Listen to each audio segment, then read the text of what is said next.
كنت بتفرج على فيلم قديم وسمعتهم بيقولوا هعزمك على كشك الماظ، فافتكرتها اكله يونانيه من الاسم وطريقه تقديمها. دورت عليها واتصدمت انه نفس الكشك اللي احنا بناكله وماما بتعملهولي من وانا طفله، وطلع في الحقيقه اكله صعيدي مصريه اصيله واتسمت الماظ لنعومتها ولونها الفاتح. بس السينما زمان كانت بتقدم الاكلات الشعبيه بروح اوروبيه، فبان شكلها يوناني وايطالي رغم انه مصري 100%. فقلت لا بقى يسوع، احنا نستعيد امجاد الماضي ونعمل النهارده كشك الماظ. فانتوا لو عندكم بقى شويه نشا وشوربه ورز كده كفايه قوي، وتعملوا احلى طاجن كشك الماظ تاكلوه في حياتكم. بصلايه وسط واقطعها مكعبات واحمرها لحد ما تبقى بني. اجيب الطبق اللي هقدم فيه الكشك واعاير بيه الشوربه. اول ما الشوربه تغلي اضيف الرز واسيبه لحد ما يستوي. املى ربع كوبايه ميه بارده واضيف لها معلقتين ل3 معالق نشا كبار واضيفها على الشوربه واقلب لحد ما القوام يبقى تقيل.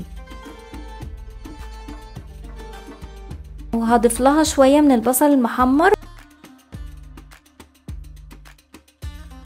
واصبها في الاطباق وازينها ببصل محمر على الوش.